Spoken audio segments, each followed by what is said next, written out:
Here we go. We're in Chief's loft. What are we going to find? He's got a box that's full of toys. It's going to blow your mind. Action figures, it's G.I. Joe. To the left and right. Broken thumbs and rusted screws. Man is out of sight. Toys, toys, toys are looking for a good time. Toys, toys, toys. Let's look into the box. I don't know where you are. You're either down there, over there, or over here. One thing's for sure, Chief. It's Chief and Steve, and we're gonna look at your HP laptop case. Incredible. No, it's Chief's toy box. What? Yeah. What joys have you stumbled onto, dear viewers? Welcome to episode 2 in a long-running series of now 2 episodes. Looking into Chief's undiscovered box of G.I. Joe toys that I have not delved into for a long, long time. I know partially some of the things that are in there, but a lot of it is new to me as well. We've got our resident expert, S-Jub7 from Talking Joe and G.I. Joe fame. So without more further ado, let's do it. Okay, and I am not going to look. I'm just going in. I think we've got more of a close-up of the box this time, so viewers might be able to see a bit more into it. I pulled out this. Hopefully your mobile doesn't overheat. Hey! Okay. Controversial. This guy had an animated appearance. This guy had an animated appearance that kind of tainted the entire series. He was a raving lunatic in the cartoon, animated by DIC, which is a Canadian-based animations company. Yeah, man. He just ran around going, bang, bang, because his missile system is voice actuated. So They took that one little nugget from the file card, and they were like, let's run with that and make him, you know, just this kind of almost Tourette's sufferer, right? With a rocket launcher, with 4 rocket launchers. He's in very good condition. Joints are all nice and stiff. There's no rusting on the screws. I mean, it's a trade-off, isn't it? I know you like to see the rusting and the loose joints because that shows playtime. I can guarantee you got no play out of this guy, and you know why? Because you're focusing on the screws. I'm focused on the fact that the pegs on his thighs are intact. Do I dare take one off? It's your toy, man. I dare to dream. Yeah, dude. Metalhead thighs with intact pegs are like hen's teeth. I tell you. Yeah. No. And so what? Man. So what I'll find, hopefully, in the bottom of this box, maybe we'll leave that to the last one when all the figures are out and all the weapons have sifted to the bottom. We can go through that, but I should be finding 4 rockets, 2 in each of these. Is that right? Yep. And some kind of apparatus that goes on the back of this. 2 more launch tubes. You see that rail system that his backpack is? It's basically just a rail. So the backpack is a 2-piece affair. You got the rail that's plugged into his back, but the missile tubes actually kind of slide up and over to get into launch position. Okay. Yeah. And I noticed on the back here, there's some pegs on the back of these leg-mounted ones. Is that hoses that go on there or anything? Or I guess. I perennially ignored the black hoses. They were too fiddly, and they'd always put in jeopardy the posts that they were meant to connect to. I think I like the core of this figure. Take off these silly rocket launcher things, this rail pack, there's the oversized helmet, the cone head helmet. And look, it's blast protection. That's keeping the back of his neck safe. Strip all that down, and I quite like the figure. Not much other molded stuff. He's got the knife on the chest there. Did you check the crosshair on his eyepiece? It's very dead shot. Yeah, I like that. Yeah, that's pretty cool. I mean, it's a targeting computer, but as the file card goes on to say, the real targeting computer is his own brain.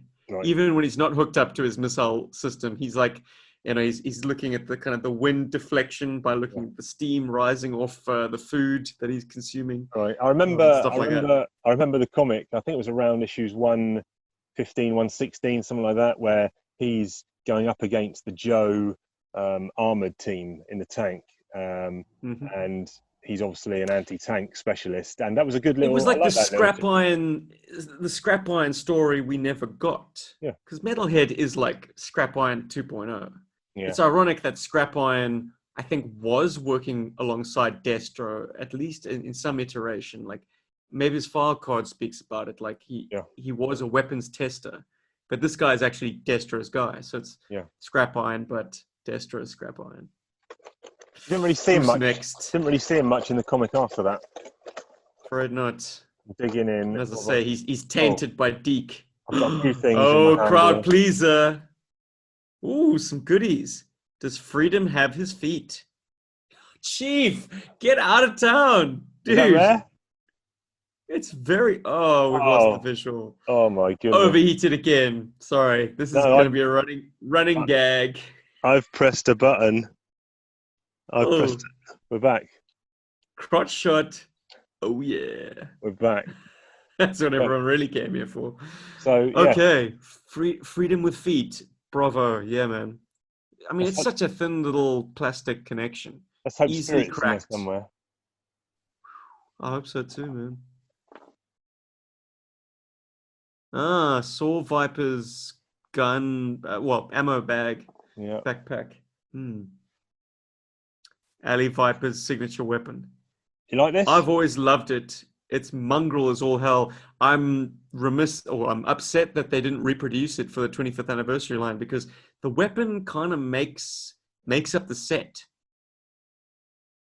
Oh, did I say crowd pleaser? I meant it, man. It doesn't. What is it about Phanta Viper? You can't fit it in his right hand. No, you just have feeble skills. The magazine is getting in the way. I know you can. You totally can. And even if you didn't hook it under, there's a way of kind of extending his arm outwards, and it kind of sits in the crook. Okay. O-ring figures have a certain knack to them, and I'm sure we all had it at a certain stage. You've just lost it. You've lost the touch, Chief. You haven't touched your O-rings in 20 years. Yeah, you got the touch. You got the power. Tell you what, special. I'm going to do a special. I've got Guitar Hero. I've got Guitar Hero over there, and I've got a downloaded Touch song on it. So I'm going to treat the viewers one time to Chief playing Guitar Hero and singing "You Got the Touch." Anyway, that's for another time. What a treat! What a treat indeed. Something I do have to say that the 25th anniversary rocked my world with is they made that grapple launcher removable. With the old school, all you get is a removable hook, which once again just makes the set very difficult to complete. Do you know that the hook on that backpack comes off? It's a separate piece. Right. I don't even think it's glued in. Yeah, it's not even glued in place. Yeah. What were they thinking? Crazy. I suppose it was maybe too dainty to mold it on its. Yeah, this guy's rocking. He's rocking two knives, one on the wrist and one up on the breast up there. Both removable on the remake. Okay. But oh man, what a sweet figure! Doubling up on the Cobra sigil, like on the helmet and then on the face shield. Now, do you imagine that the face shield gives some kind of readouts, like, or is it a case of, with the blast shield down, I can't even see. How am I supposed to fight? Eyes can deceive you. Don't trust them. Oh, man. I'd like to think it gave some kind of readout, some kind of targeting system. Would have to. Jeez. I mean, otherwise, what's the purpose? Yeah. Like, I get it with Target, because that guy's like tumbling through the outer atmosphere. Yeah. The friction and heat would do a number on his optics. So it's an actual shield. He goes blind for a time. But for Alley Viper, I kind of almost wanted what we never got. But I guess we always want what we never got. The card art has a drop below his eye line. Yeah. So it's kind of like knight's armor, just a kind of a view slit just there. But the toy couldn't actually emulate that. Maybe it was just too fine to mold a kind of a dip. Maybe. Yeah. Got two here. No, what's that? Okay. I think we had that last time. We had one of those, did we? Or not? I know we had the Sludge Viper last time, but yeah, man, that is his kind of wave mate. Eco Warriors mate. Toxo Viper V2. Okay. Garbage. Hey. Oh, Oh. I just broke it. What a crime. What a tragedy. You gotta toss him in the bin now, Chief. You know, as a child, as an idiot child, before I knew how to work a screwdriver, I threw figures out when their O-rings went kaput. Idiot.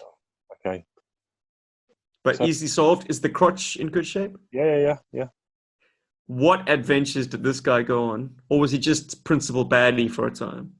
I don't think he went on any specialist missions or anything. He was just making up the numbers as the Sure. bad guys. Well, by the time we came into Joe, and I say we, but I really mean you, there was so much variety in the line.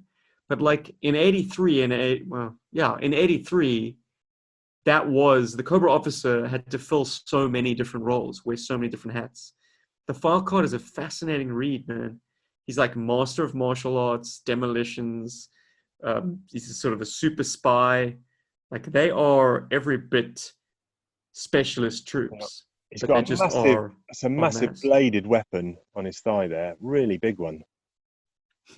Would Snake Eyes be proud to add And that to his collection? also the skin tone, the pallor on my figure probably doesn't pick it up too well here, but it's definitely got a greeny blue tinge to the skin. I have more than one Cobra Officer back home, and yes, there is a lot of variation in that paint. Big time. Symbol's not too bad, a little bit scratchy. Yeah, no, fine. But I mean, it's played with toy. That's what we love. Chief, I say this mainly for the listeners' sake or the viewers' sake. A little bit of a distracting dangle happening Yeah, in I that see it. bottom frame. I see it. Rectified. Heat Viper, nice. Oh man, great shape. And he does have some of his rockets. Missing quite a few though, I think. How many should he have? 1, 2, 3, 6. 4, 5, 6. Yes, so I've got 4 there. Hopefully we'll find another couple in the box. Mhm. Backpack quite minimalistic because he carried a big old weapon, but I would have anticipated the backpack being chunkier, heavier, more to it, but it's very minimalistic with some kind of exhaust flue here, I guess, to dissipate the heat away from the weapon. I don't know. Yeah, it does look like it's something you'd find an exhaust system on your car. What attaches here to this part of his helmet? Nozzle, hose. Now I'm gonna call out Plastic Battles, good buddy of mine, Paul, for to this day not fully knowing where the hose is attached. He made that admission on his Cobra Convergence contribution. Check it out, Plastic Battles Radio podcast. They take a look at the Benelux 1991 catalog and the awesome diorama photographs therein. Very cool. But like by his own admission and the guy he was co-hosting with, they were like, this figure is mystifying. But to clarify, the gray tube that attaches to the side of his rocket launcher is what hooks up to the side Okay. of the head. Yeah. Giving him some kind And of telemetry or something. I don't know. Yeah. Well, that thing is just a mass of scopes. So it's got scopes on the side of the launcher that goes to the side of Heat Viper, presumably to give him this weird one eye vision. And then the other scope has the black hose that's on the top of the rail of the rocket launcher, and that goes to his shoulder. What good it does on his shoulder is anybody's guess, but maybe there's a hookup to the exhaust system somehow. It's Right. kind of integrated in his uniform. It's not in the sculpt. It's erroneous. Whatever. The designers by 1989 was smoking something good.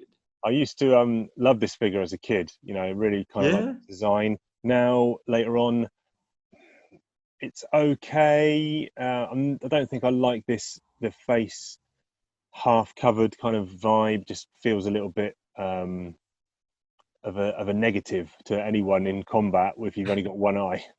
Big time. I was reading Peacemaker comics by DC back in the day, and Suicide Squad. Yep. And for some reason, I felt like Peacemaker's helmet. Well, my closest analog in the sort of action figure world was Heat Viper. Right. So I kind of played him as a superhero. And those fins on his ankles, you know, I lost all the bombs, of course. I was like 5 years old, so they disappeared early in the game. But those fins just suggested to me flight. Like he was definitely able to fly and able to sort of power through water. Yeah. Hey man, save that action figure for me. Tell you. I'll let you guide me now. Where do you want me to go? This way or this way? Down, or left. I don't know. I think the camera kind of reinterprets the lefts, rights, and the ups and downs. I've got two here. Orientated accurately. We're doing both one after the other. Ripper. Hey, and the Toxo Viper, of course. Fantastic. Okay. How good is Ripper's head sculpt? Oh my word. Lot of play. Touch oversized. Yeah. Yeah. Yeah. Were you a Dreadnoks fan, Chief? Yeah, I was. I mean, the gold band is kind of losing some of its luster. A lot of play from this guy. So I had Buzzer, Zartan, Ripper. Never had Torch. Never even saw him on the shelves over in the UK. So I don't even know if he got a release. I've got an Action Force card that only has Buzzer, Ripper, and Monkey Wrench. Okay. I don't know if maybe Torch was a little bit too similar, or if there was some other reason why he wasn't reproduced. Maybe the tooling had gotten lost or damaged. Yeah. But yeah, he did not. I don't think he made it to the UK. Tell you what I like about this guy. Love the shades. He's got the necklace. He's even got some rings on this hand. Very cool. I don't know many other figures that have rings. Aren't they knuckle dusters? Well, yeah, I suppose they're rings. Oh no, you're right. On this hand, 3. Maybe that is a knuckle duster. Yeah, and on this one, is that 3 and it's just rubbed off? Yeah, you're right. It is. Yeah, I think they probably are knuckle dusters. He's got a blue-handled pistol. Lazy. That's the one detractor, isn't it? Like, it's a missing paint tap. It's as simple as that. Like in an era where they were making 2 different sets of tooling to create Tomax and Zaymot. I mean, they really could have dialed that one in, but they miss a paint tap on Ripper. He's going in. He's going in top 10 favorite figures now. I mean, I wouldn't have put him there prior to doing this video, but now looking at him, just the furrows on the brow. Yeah, top shelf sculpting. I'm putting him up. I'm putting him top 10. Even with his midriff. Hey, it was the 80s, right? Yeah. You could walk into a bar like that. Like, I'm not going to show flesh on the show, but you know what I mean. Now, speaking of showing flesh, this guy probably isn't top 10, but it's got a coolness to it. It's certainly sleeker than the original Toxo Vipers, and far more aggressive. Whereas the original Toxo Vipers were like hazmat. Oh man, you see them coming, and you should be worried that you're going to start glowing. These guys look like combat troops. Yeah, I think if you'd have, I don't mind this figure to be honest, but imagine this in a less garish color scheme. You know, almost like a camo color scheme. I think this could be a really, really cool kind of urban combat, troop. But yeah, paint him in red and blue and give a silver faceplate, and it's a Viper. Yeah, man. Essentially. But that's cool that there's some kind of synergy between like the Viper's basic look and the Toxo Viper.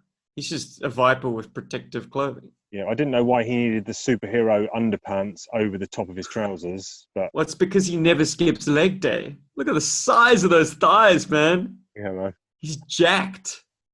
And he is a superhero. And discoloration, I think I said on the Sludge Viper I had last episode, some discoloration up here, or looks like sort of a milky powdery, but that's a result of the color change mechanic. I watched that commercial as a kid and bought these toys on the strength of it. They never functioned, not anywhere near as well as that commercial. It had you believing that you could squirt them once, one dash of water from those squirt guns, and the whole chest would change color. I've pulled out something here which I feel I recognize. Oh, it's a Stone Cold Killer, Chief. Okay. So there we have what you were talking about earlier. And that comes off, does it? I think, yeah. Yeah, it does. That comes Check off. out the nice detail alongside it. This launcher is called Fang. Now, how do you feel about This it way having a personalized weapon or this way? name? It's a good debate. Andrew Wildman had him wield it that way. No, I think it was Wildman and Wiggum. Rod Wiggum also had him wield it over the shoulder. I think maybe it's a really like casual, cool way that some Heat Vipers like to wield their weapon. And I applaud your bravery in putting that in his hand. Oh, okay. Well, it's once again, Chief, like my childhood one broke early doors. Okay. So I get a little bit of a cringe, but Chief just goes in all guns blazing, and you definitely do got the touch. Okay. Looks like he's got a really undersized pea head. I know you mentioned there that the Ripper sculpt maybe head was oversized slightly. This looks undersized to me. There's something undersized about him all around. For a burly dude who's handling a machine gun, he's always seemed quite slinky to me, quite lean. Yeah. Certainly not as like unshorn and like cigarette chomping as the comic book appearance. Like Harmer made in really China. injected a lot of character into this guy. I don't know what year this guy was and what other figures were in this series, but there's surprisingly little going on in the mold. No molded features or anything at all. Nothing on the legs, nothing on the arms. You know, and obviously there are some bands and stuff molded, so fair enough. It looks like we've lost that camera. But it's not particularly Cobra. It doesn't really scream Cobra to me either. No. It feels like a 70s design from like Gatchaman, Battle of the Planets. You know, sort of a anime baddie from the 1970s. Even like an erroneous like symbol on his forehead. Yeah. Like an arrow or a penis. Right. I think we've got time for a couple more. This one.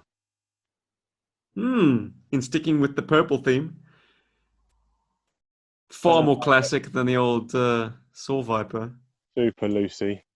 I think this was not my figure, and it was one that I swapped from Ben, because I never remember buying this figure.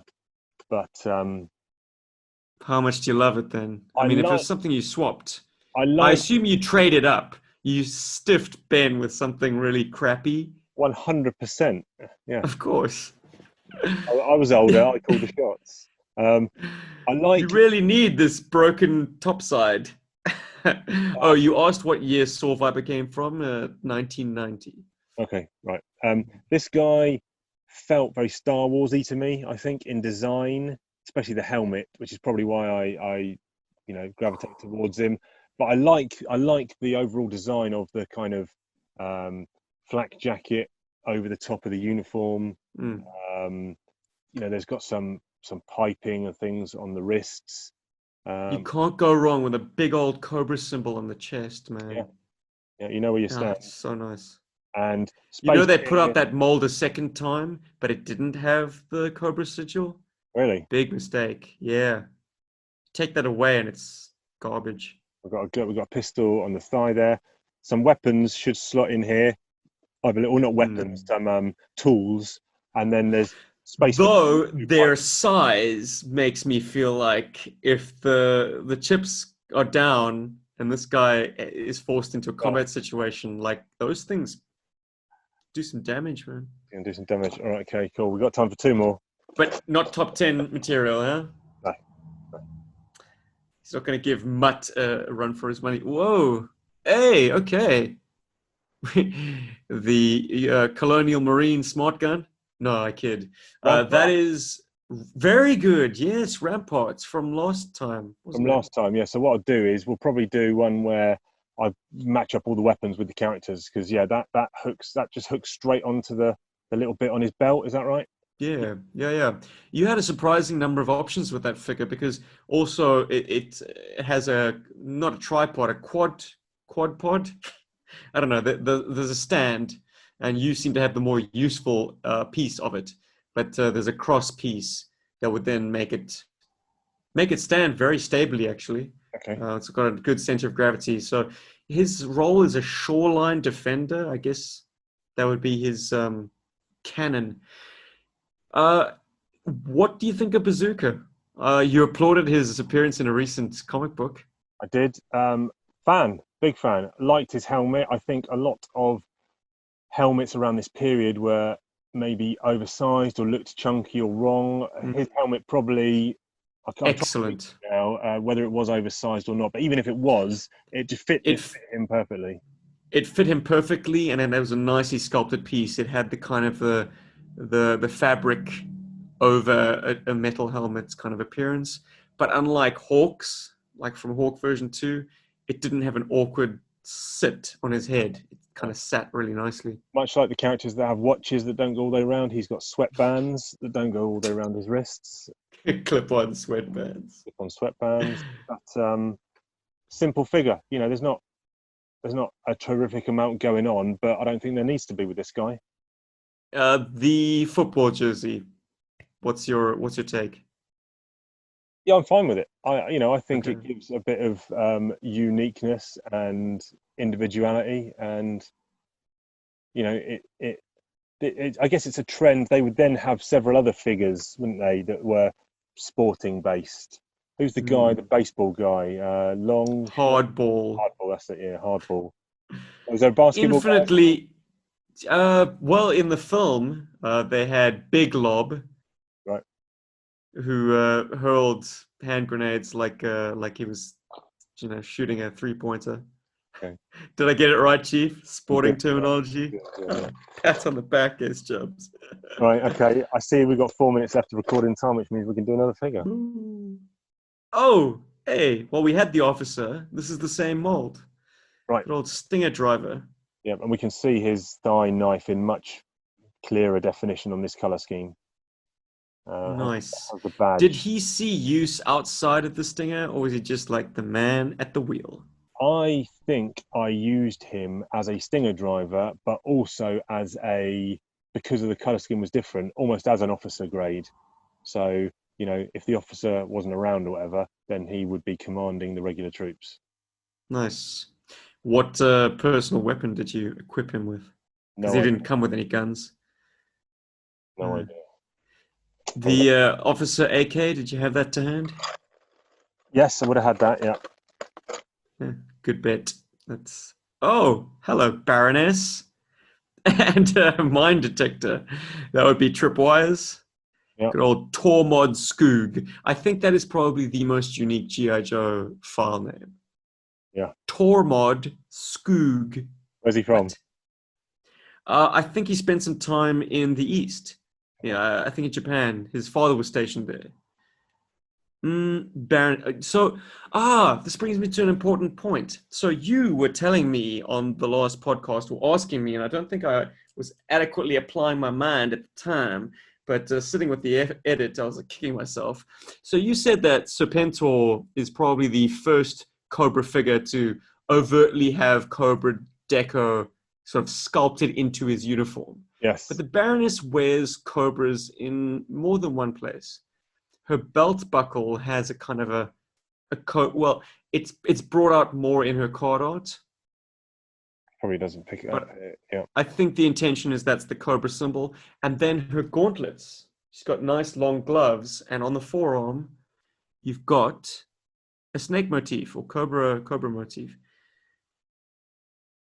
Very cool, huh? Yeah, she's a good figure, man. And it feels like, I don't know if they've done something with the face, because the face always, to me, had the visual look of it being soft plastic rather than a hard plastic. I mean, that might sound a bit bizarre, but just looking at her now, when I compare to someone like Bazooka, it just definitely looks visually like a different type of plastic. And again, that maybe that's just me, but if you ever separate her body halves, you should be able to feel from the neck post. Yeah. What is obvious is that the hair, the sort of secondary, the hair piece which glues into her head, that does have a rubbery feel. Yeah, it does. Yeah, you're right. Yeah. So that probably gave you the impression. But yeah, the dullness of her skin tone probably suggests that maybe her head is also sculpted in a similar rubbery material. Maybe they found it was better to bond to the hair. Yeah. You know, really bonding this kind of hard ABS plastic to rubber. Nice to see that serpental, by the way. That's good. We chatted about him on the most recent episode. He's got teeth, man. The teeth are always broken. He's loosey-goosey, but I have Alan Grant to thank for this. Big ups, Mr. We Grant. better wrap it up, man. Yeah. What I really liked about this figure was the kind of starkness of just the colour scheme. I mean, it's hard to get away with putting a figure in essentially one colour only, bit of red, and that is it. And it's hard to get away with that, I think, sometimes with figures. But here, it's a great example of there's lots and lots of moulded details in the uniform itself, which gives the ridges and the textures. And here's an example of how you can do it right with just effectively one colour. She's sublime. Perfection. They got her right in 84. No other female in the line was that perfect. They all had some kind of gimpiness to them. Whoa, out of time on Chief's Toy Box, episode 2. Be sure to catch us on episode 3. More toys from Chief, more discussion with Chief and my man S-Jubs. So catch us on Toy Box Part 3 coming soon. Yo!